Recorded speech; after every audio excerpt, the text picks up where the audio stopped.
What we know is a drop. What we don't know is the ocean. Hello and welcome to the Newton Knowledge Podcast. My name is Mark Singer, partner of Newton One Advisors, and I'm joined by our managing partner, Steve Target. Steve, how are we today? Good morning, Mark. It's great to see you. It's great to see you as well. The Newton Knowledge Podcast will provide meaningful content to our valued advisor community and anyone interested in learning more about sophisticated insurance-related topics focused on estate planning and executive benefits. Our discussions will deliver unique insights into the people, processes, and products that make our industry so critical. Newton One is a national life insurance planning firm delivering customized solutions structured to help clients and their advisors engaged in solving estate planning, wealth transfer, business succession, and executive benefits challenges. We are a member of the M Financial Group, which grants our clients access to the nation's elite carriers and exclusive products available only through our network. Today, we have the opportunity to speak with Emily Skyrm, wealth strategist with PNC Private Bank. Emily, how are we today? I'm great. Thanks, Mark. Excited to be here. Excited to have you here. You want to tell us a little bit about yourself and the work you do with PNC Private Bank? Absolutely. I work as a wealth strategist for PNC Private Bank, assisting clients with their financial and estate planning needs. I serve on a team of 5 specialized experts from portfolio management to trust services, but where I focus my energies is planning.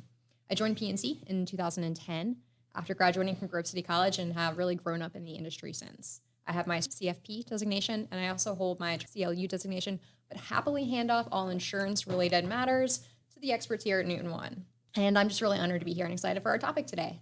We're excited to have you here, Emily. Thanks for being with us, Emily. And we would back up one of your designations, the CLU, which was earned from the American College, which is what we would consider on the insurance side of the business, the gold standard for designations. So we're proud to have you with us today and certainly enjoy working with you and with your valued clients. So let's start a little bit at a very high level, just speaking about estate planning. And estate planning can be defined by different people as different things, but I think we would probably all agree or suggest that some form of estate planning takes place or should take place with most families. And it's putting together a plan to help identify, at the very least, how do we transfer assets? How do we transfer assets? Can be things, it can be money, it can be desires to different people or different parties upon death. So talk to us about the process that you and your team work through with regard to estate planning for your clients. From my perspective, it doesn't matter whether you have $100,000 or $100 million. A basic estate plan is critical for every and all families. When working with clients, I begin every engagement with a basic goals-based discovery process. We help our clients articulate first their personal goals, secondly their family goals, and then their charity and legacy goals in that order. As a wealth strategist and a financial planner, it's all well and good when the client says that they want to give their children the world in terms of education or a leg up in life. But where we first need to make sure the clients is taking care of themselves, their basic needs, addressing that they can handle events in terms of long-term care or they can get to retirement and still maintain their lifestyle. The basic standpoint of their cash flow, if they can meet those objectives, fantastic. If they can't, then maybe we need to have a conversation level set to help them get a better position for a reality. Do they need to tweak their spending now, asset allocation? Let's strategize the most efficient way to make that a reality. And as we start to have these conversations about what's most important to the clients in terms of their overall goals now, it really leads into that legacy conversation about what happens when I'm gone. Now, there's a running joke in my office that I usually kill off every single one of my clients in a meeting, but we really need to have these conversations and get to the heart of what does happen when I pass. Where do my assets flow? Do you want your assets to stay in the bloodline? Or are you comfortable with dollars going to a child's spouse? Does one of your children have a highly litigious profession where you would have concerns about creditors? Sadly, one of the issues that's becoming more prevalent these days is substance abuse. Do you have a child that having a windfall of this kind may help to feed their addiction? And often the hardest question, and I know the two of you run into this as well, is what is fair and what is equitable among my children? And we try to flesh out all of these concerns with our clients to determine the focus of the estate planning objectives, even before we're sitting across the table from a drafting attorney. So that's a great explanation and a wonderful way to set up the rest of our conversation today. What got us thinking about today's podcast was specifically the sunsetting of the Tax Cuts and Jobs Act of 2017, which is going to take place on January 1st, 2026. We know that date's coming, so we know that something's going to happen. So if we shift our conversation from general estate planning to estate tax, can you review with us how is an estate tax determined? I mean, there's ownership interests, there's certain assets that are considered part of your taxable estate, other assets that may not be considered part of your taxable estate. Let's walk through that a little bit and then discuss how some of this may be changing between now and 2026. Absolutely. And so instant disclosure right off the bat, not a CPA, so speaking in generalities, of course. In terms of the taxable ownership, it's really any and all financial assets to which you have direct title. It could be everything from your home to your 401k. That is included in the calculation for your federal estate tax. Certain trusts, depending on their structure, can be excluded from the taxable ownership category. If you have irrevocably gifted or transferred ownership of said asset, and it's beyond what they call the clawback period, 3 years, and legal pieces there. But it's important to remember that there's also a difference between taxable ownership, which is what we're discussing, and mere taxable income.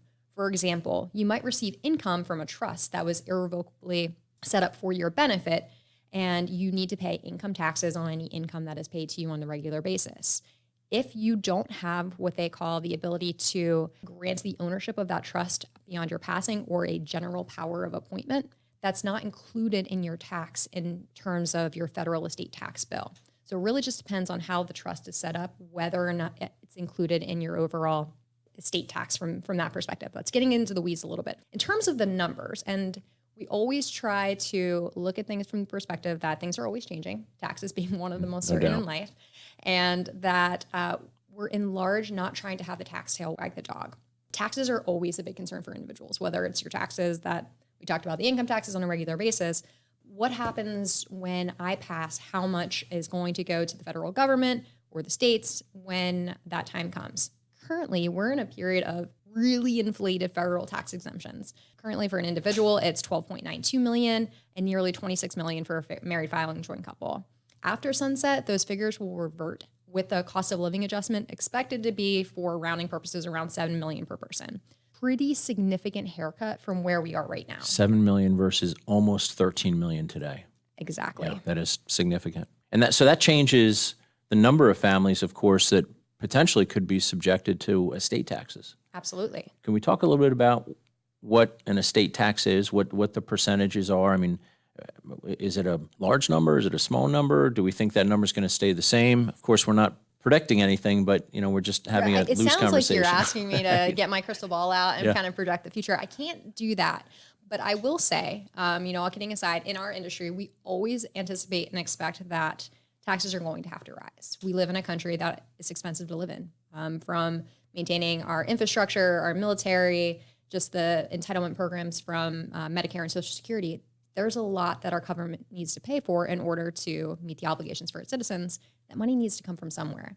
Some of that comes from our income taxes. Every time you get a paycheck, you'll see a nice little deduction goes to the federal government, to your states as well.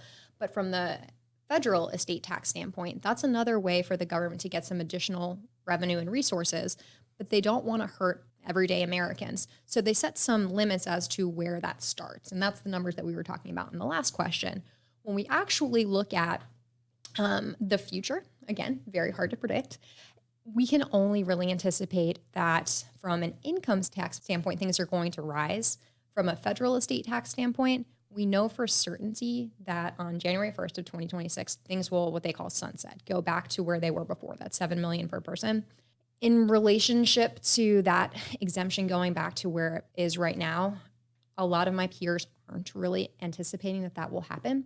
So let's plan for the here and now. You may hear that phrase, use it or lose it pretty frequently. Mm-hmm. And if we are going to be as prudent as we can and using the figures as we know them, that's when we start to try to be as prudent as we can with our planning techniques for clients. Good. Looking forward. What I hear you're saying is plan for now with the flexibility to pivot later. What does your team help facilitate in terms of discussing some of the strategies that families can implement to help mitigate some of these estate taxes and proposed estate tax changes. Yeah, thanks, Mark. And it's all getting back to the client's goals, where we start every single one of our conversations. What do they want to have happen after they pass? They may, again, want to keep assets in bloodline. They may want to support charity, whatever the case may be. That helps to kind of guide our decisions. But if we're just looking at things from a pure tax standpoint, the lowest hanging fruit is spend your money now. If you have enough resources to last your lifestyle, travel around the world, eat at those 5-star restaurants, enjoy the fruits of your labor. Chances are that's not going to get you all the way there. And, you might get tired of all of the fancy food and being on an airplane or waiting at TSA. So if that ends up being the case, then the next most prudent method tends to be gifting. And gifting can happen in a lot of different ways. There's what they call annual exclusion gifting. That's a figure that's looked at every year, about $17,000 for an individual. Married filing joint couple can be $34,000 per individual. So if you're looking to get assets out of your estate, that's again some low-hanging fruit. You can pay for medical, you can pay for health-related expenses directly to the institution. Also helps to decrease the overall size of your estate. But if we're looking bigger picture and clients are really trying to take advantage of that use it or lose it aspect right now, there are some estate planning techniques that we can use, a lot of estate freeze techniques that we can use where we really irrevocably do some gifting now. There's no gift tax due, but you do need to file a gift tax return. Again, not a CPA, but I would recommend that you work with one to make sure that you're locking in the gifting that you've done at these higher exemption amounts. And then, like I said, there's a plethora of ways that you can get into actual strategies as long as it all ties back to the client's goals. That makes sense. And we've worked together for some time now, and I know you and Steve have worked on a few cases, and this is a selfish question, but I don't think you were going to come here and do this podcast without us asking this question, being a life insurance consulting firm. Where does life insurance fit within the estate planning structure in terms of creating liquidity for such income tax situations or estate tax situations? Yeah, I'm shocked that you're asking about life insurance. As we're sitting here, I'm totally shocked and appalled. Obviously, life insurance is a great resource, and we look at it as a piece of our client's portfolio in a way that can help them get to where they need to be. For me, as a financial planner, it all comes down to the math. Does the premium outlay make sense for them in order to use life insurance as a means to, one, fund future estate tax liabilities, essentially buying a bucket of funds that they can use to pay that bill, or help use that life insurance to equalize the estate? One of the cases that Steve and I did where we had a family that had a family business where they have certain children that are involved in the business and certain children that are not. So when they were looking at their overall estate, obviously the business being such a huge portion of their overall balance sheet, they wanted to be as equitable and fair, not always the same in every family, to their other children. So what is the best way that they can try to equalize the other children who are not involved in the business and quite honestly have no desire to be involved in the business? Using life insurance. They used what is called an irrevocable life insurance trust as the chassis for that insurance. And by doing so, they purchased a significant policy, put it in this trust so that there's no gift taxes due or anything like that. And when they pass, now the other child that is not involved in the business effectively has been equalized from the child that is. Now, a million factors could happen in the future. Again, that polished off crystal ball. Maybe the business goes to zero. Maybe the business exponentially grows beyond their wildest dreams in the next 20, 30 years. That we can't project, but we can at least plan for the here and now. And again, take advantage of those gifting restrictions that we have, and the form that we can use is really that irrevocable life insurance trust. And it's a great way to help equalize. And of course, kind of table stakes for us, but certainly something that you believe in as well, is putting all the professionals in the room together. Have everyone sitting at the table, strategize, go back and forth. We are in the life insurance business, but the reality is, we've got to, as you mentioned, the numbers have to work. Mm-hmm. So there's a lot of strategies and a lot of ways to mitigate some of these estate taxes that don't involve life insurance. But if we get to the end of the process there and the numbers work and it seems to make sense, and we think it can be a pretty wonderful vehicle. We're sitting here in Delaware today. We are.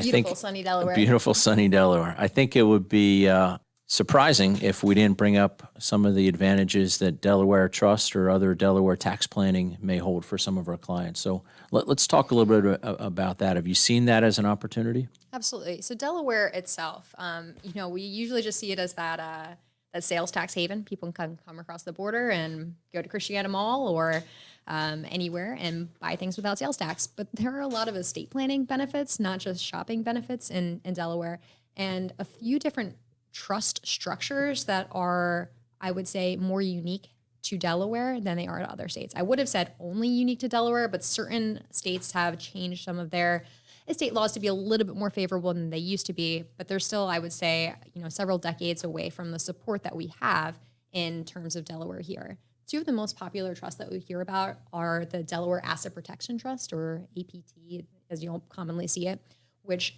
for individuals that are in these highly litigious professions, doctors, lawyers, et cetera, where they're concerned about being sued, malpractice, whatever the case may be, they can use the wrapper of a Delaware Asset Protection Trust, and there's a holding period, 4 years. They need to meet some certain obligations, but if they do, there is never a time where a creditor can attach themselves to the assets and they would have to pay out those funds. So that's a huge attraction for a lot of professions. Now, there are some, the federal government can always come after you for taxes, spousal support, and child support payments. So those types of things, there's no protection from, and nor should there be, but everything else creditor can attach themselves to. There's also obviously the Delaware, what we would say like more of a dynasty trust, where a lot of states have laws that a trust can only exist for a certain period of time. The law of perpetuities, if you've ever heard that thrown around. Delaware throws that to the wind, and we have what are called these dynasty trusts, where you can have a trust that exists beyond all the lives that are in being at the time of its creation, meaning that families can continue their wealth for multiple generations.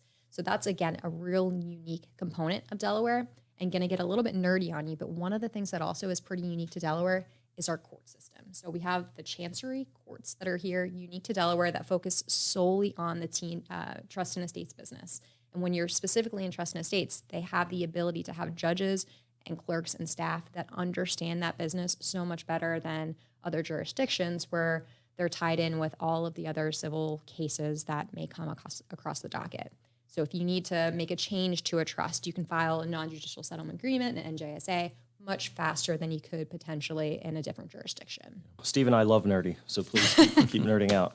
So we understand that we are a very small piece of the overall estate plan when it comes to partnering with individuals such as yourself and PNC, as well as the estate planning attorney and CPAs. But is there anything else that your team helps facilitate in implementing, any forms or any other strategies outside of life insurance in terms of family LLCs, GRATs, donor-advised funds? Are there any other strategies you'd like to share with us that your team can be a resource for? Absolutely. And as I've said, it all comes back to the client's goals. But here's where we're getting into the alphabet soup. So there are many different ways that we can help clients to achieve their goals, but it really depends on what they're trying to accomplish. So if you have a client that has a family business, as we talked about, you could use what's called an intentionally defective grantor trust, a way that you can help to gift some of the appreciation out of the estate for the individual, which is a great way to help build that legacy. Coupled with the life insurance, it's kind of a 1-2 punch to really help reduce that federal estate tax liability or take advantage of it as we have right now and still get our clients from where they need to be. If you have clients that are charitably inclined, you could have either a charitable remainder trust or a charitable lead trust that allows them to benefit an individual, loved one, family member, friend, whatever the case may be, and get the benefit of a federal estate tax exemption for the charitable component of that trust. A really big advantage for folks that do have that dual purpose goal that they're trying to accomplish. I would say the other big piece that we're seeing a lot of these days, you may hear the term SLAT thrown around, and I will say it's SLAT, not SLAP, because it is a spousal trust, so I want to make sure that we're pretty clear on that.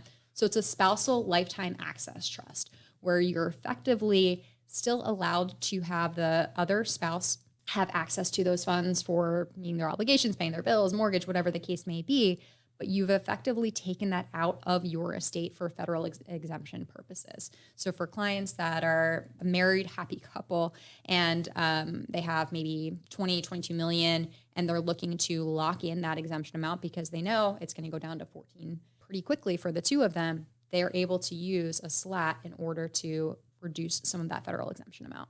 Great information. Truly a wealth of knowledge here, Emily, and it's been a blast speaking with you today. Is there anything else you'd like to add, or is there anything else we missed before we we close our segment here? No, thanks for having me. And I encourage all of our partners and listeners just to always take a step back and consider what your goals are. And it's not always, again, just taxes leading the way. Make sure whatever you do, you're looking at your goals first. Thank you so much, Emily. Thanks, Emily. Bye. Goodbye. The material and opinions voiced are for general information only and are not intended to provide specific advice or recommendations for any individual. To determine what is appropriate for you, please contact a member of our team.